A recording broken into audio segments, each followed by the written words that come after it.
Hey everyone, my name is Stella Fubara. I'm in Dubai, and make sure you tune in to How Far with Sheila O on Afrozons. Best show ever. Yo, what's the deal? It's Ronnie, Bobby, Ricky, and Mike. It's homeboy T-Pain right here. Hey, aka the hot girl coach. Hey yo, this is Sean Party Girls and Move Around, telling y'all make sure you tune into How Far. Host, We're our host. Sheila O, baby. Sheila O. We love you. Whoa. Can't wait to see you. Sheila O. That's where Wyclef Jean feels home. Lord knows. Hey, Sheila, what's good? It's the Afrozons show, and this is How Far with Sheila O. How far? What's up, Wagwan? How you all doing? Hope you all social distancing and keeping safe. Most important, hope you all living your very best life. My guest today has been doing remarkable things for tourism in the United Arab Emirates. She is the Director of International Operations for Dubai Department of Tourism, the brain behind Dubai Tourism Africa, aimed at repositioning Dubai as the world's leading tourism destination and commercial hub. She was once the project finance manager at Walt Disney World Orlando, over here in the US of A's, one of the biggest female pace setters in the world today. Also known for her very impressionable fashion-forward dress style. She cool, y'all. She's super, super cool. Today with me, I have the lovely STELLA FUBARA OBINWA. Stella, how far, queen? How are you? That was a heck of an announcement. I had to wonder, who the heck is she talking about? All you. It's awesome to be on your show. Your show is going places, and so I'm honored to be a guest here. I can't give you enough kudos, and Afrozone entirety. We started following you guys recently, and we see an impact you make for the Black and the African community worldwide. So kudos to you. So I'm about to ask you a very silly question, but it might sound silly, but it's really a fact. Where is Dubai? I saw that look on your face. You're like, who are these people? But it's my people. Where is Dubai? It is not in Saudi Arabia. Okay. Okay. Is one of the biggest cities in the United Arab Emirates. The United Arab Emirates is a country in the Middle East, a country made up of 7 emirates, probably 7 states, if you will, if you want to compare apples to apples. And Dubai is the biggest of the tourism states and the biggest in a lot of things, not just in the United Arab Emirates, not just in the Middle East, but actually in the world. I came to Dubai for the first time in 2014. At that time, I was working for a company called Wakanal.com, great online agency based out of Nigeria. And they sent me to Dubai to kind of head up their Dubai operations. And in this business, you get to go to a lot of conferences and things of that nature. And I wound up at a conference where the vice president of Dubai Tourism. Dubai Tourism is the street name, if you will. It's actually the Department of Tourism Marketing, the Dubai Department of Tourism Marketing. And I'll refer to it from here on out probably as Dubai Tourism. But anyway, we met and he goes, you've made such a great impact in the African community and you've only been out there, 20 months. Come on board with Dubai Tourism and head up our marketing for Africa. And I said yes. So 2015 to Dubai, and it's probably one of the best, not just career decisions I've made, but lifestyle decisions. Dubai it just blew my mind. I mean, it's not that old. How old's America? I don't even know. How old's America? 200 and I mean, since slave trade but 200, over 200, yes. Yes. Dubai will be celebrating its 50th anniversary. Wow. In 2000, I think we'll start the celebration in October and it'll run into January, February next year. But this December actually. So that's how young this country is. The infrastructure is amazing. The safety I don't lock my front door. Oh, wow. I'll give you a true story. Left my phone, brand new phone. I was in the grocery store here in Dubai. Left my phone in the vegetable aisle, and walked over to the meat section and realized, oh my gosh, where's my phone? I couldn't for the life of me remember which aisle I just came out from or where my phone was. Right. I didn't spend up to 90 seconds screaming in my head. And then there was an announcement over the intercom saying, a phone has been found. Please come to customer service and claim your phone. I was like, are you kidding me? iPhone. And I walk over there, and my picture is the screensaver on my phone. And they pressed it, they saw my picture, and they gave me my phone. And they gave it to you. Wow. That Wow. Here, and I from then on, Dubai won my heart. This is my adopted. Fell in love. Yeah, and they saved your iPhone.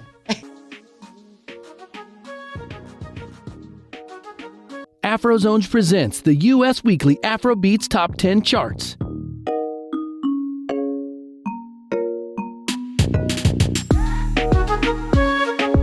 In partnership with Mixcloud, Afrozons, a curator of Afro sound and culture in the U.S., will feature the first ever U.S. Afrobeats charts.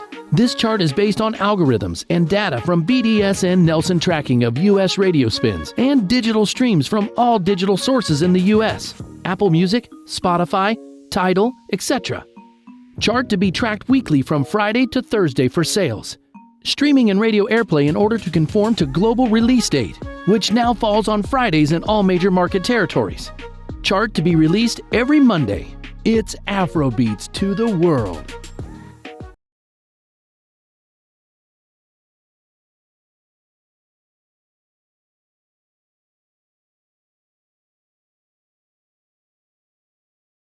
What culture and religion do they practice out there in Dubai? Okay, it is Muslim, and their culture is Muslim, their religion is Muslim. However, all different kinds of religion are welcome in Dubai. I am a born-again Christian. I lived here. I can go to church here. I can fellowship here. Contrary to public belief that you will, you can't wear what you want. That's the... Ooh, I'm coming to that one. Stella, you gotta help me. You gotta help me because there's so much myth, about Dubai that we don't know what is real and what is not real. So I'm gonna run down a few of them, that I'd like you to please address, So first and foremost, as a girl, in Dubai, would I get arrested if I wear a dress above my knee? I wish I could stand up right now and show you. I see your... I want to see... Stella, stand up. Stella, stand up. I want to see how...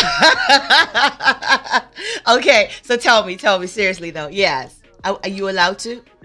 No. In fact, one of the things, and this is just my personal... I don't like to see people indecently dressed. And right. Yes, I can walk into the mall here, and yes, I will see bum shorts. Really? They have beaches here, and yes, people wear exactly what they wear in Brazil on the beaches here. Are you serious? Oh, wow.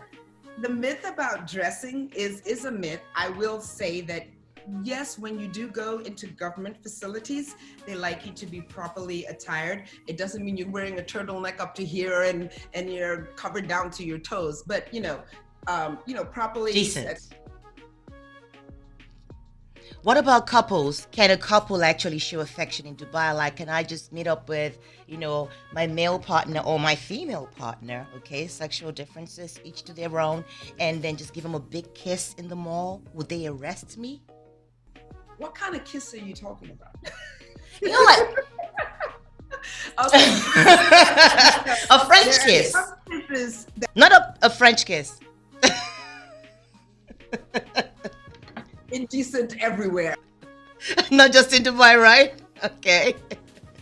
If I were Lord of the world, I would ban public French kissing. But no. Not in America, though. God's own country. We kiss everywhere. I've never seen anybody French kissing in public in the United States. Really? Oh, I see that all the time. TV doesn't count. I'm talking about going to the mall or restaurant or, school or anything. I've just never come across it. And, so it's just about being decent. Yes, I've seen people kiss here. I mean, husbands and wives, boyfriends, girlfriends. I mean, yes, I have seen them. And no, I haven't seen them get arrested. They have left Arrested. the same way they came. Okay, what about the police cars?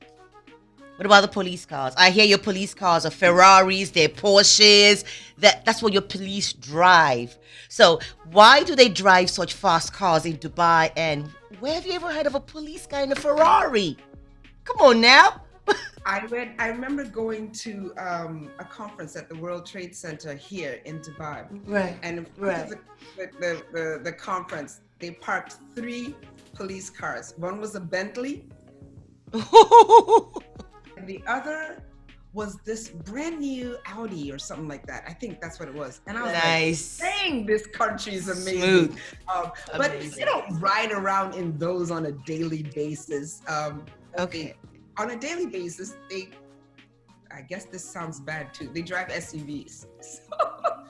So Same category. You need to see what they drive in Nigeria or in Ghana or in Accra, even in Chicago. It's a Toyota. Like, they're good. Like, it's different. I heard it's because there are a lot of rich people out there and they drive very fast cars and the police have to drive fast cars to catch up with them. Is that true or false? In my experience, the answer would be false. Okay. I have never, in the 6 years that I've lived here, seen a police chase anywhere, heard about it, not in the news, not seen it anywhere. I am very comfortable in saying it's not done here in Dubai or in the UAE, that police, and do you know why? They have no need to go chasing after people in cars. That stuff is for the movies. We're much more sophisticated than that. We have cameras everywhere. So you can speed for the next 1 hour. When you get to where you're going, you'll get a message in your phone saying, we clocked you going at 200 miles per hour. Here's your fine. Nice.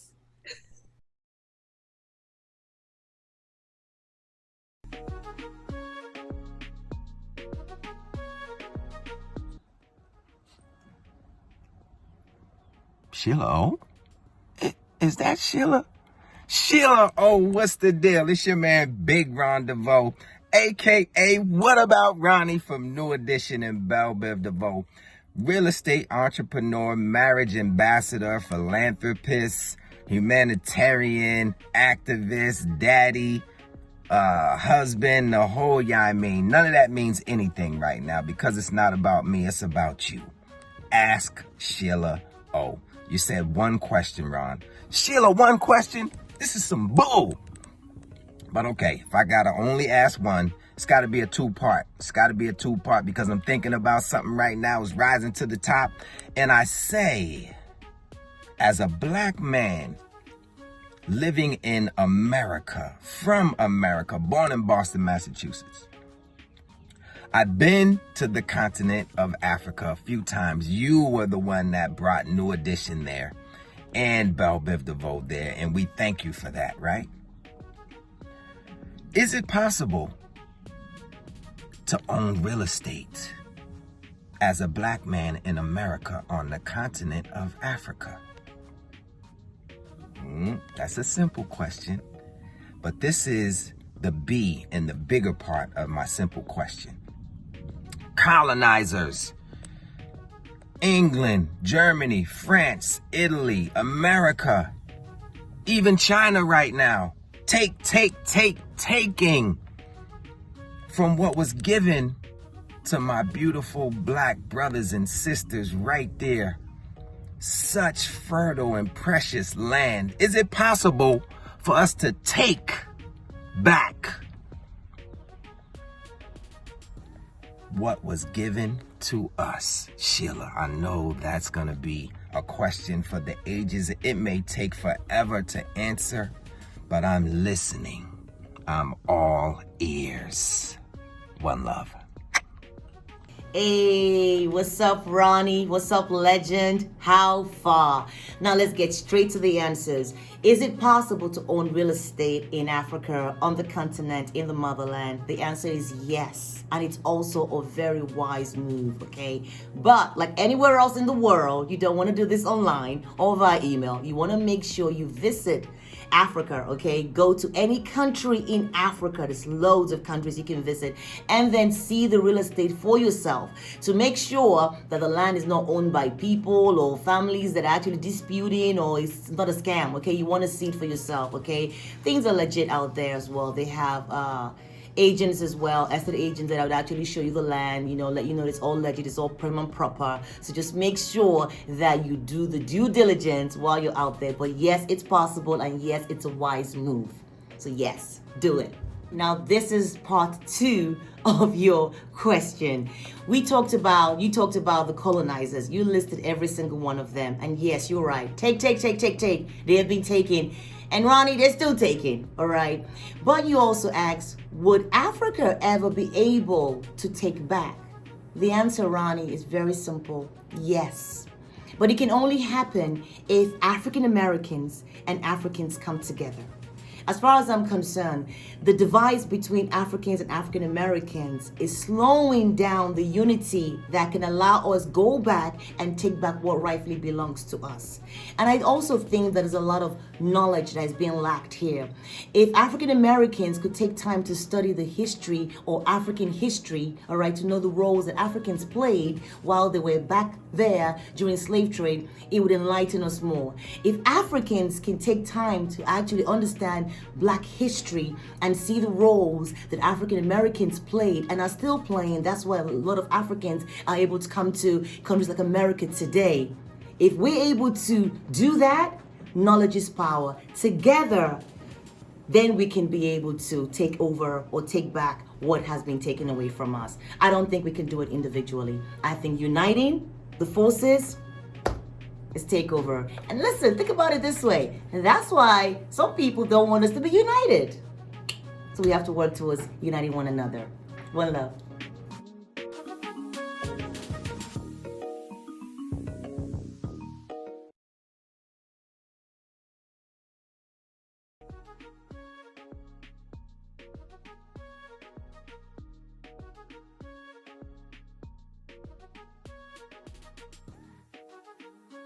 I hear you're into music a lot, and I hear that you always travel with a speaker. Is it like a boombox, or what you travel with?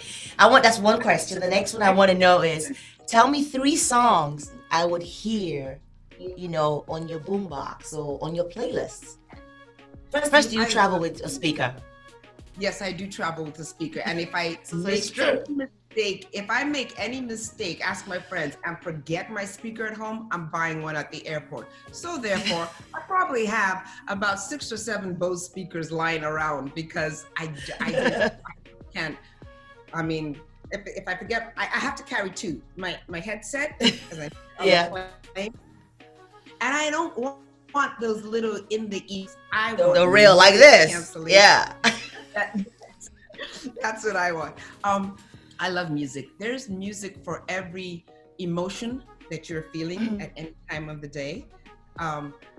Once my sister was visiting me, and after about 2 weeks, she comes to me and she goes, "It's been 2 or 3 days.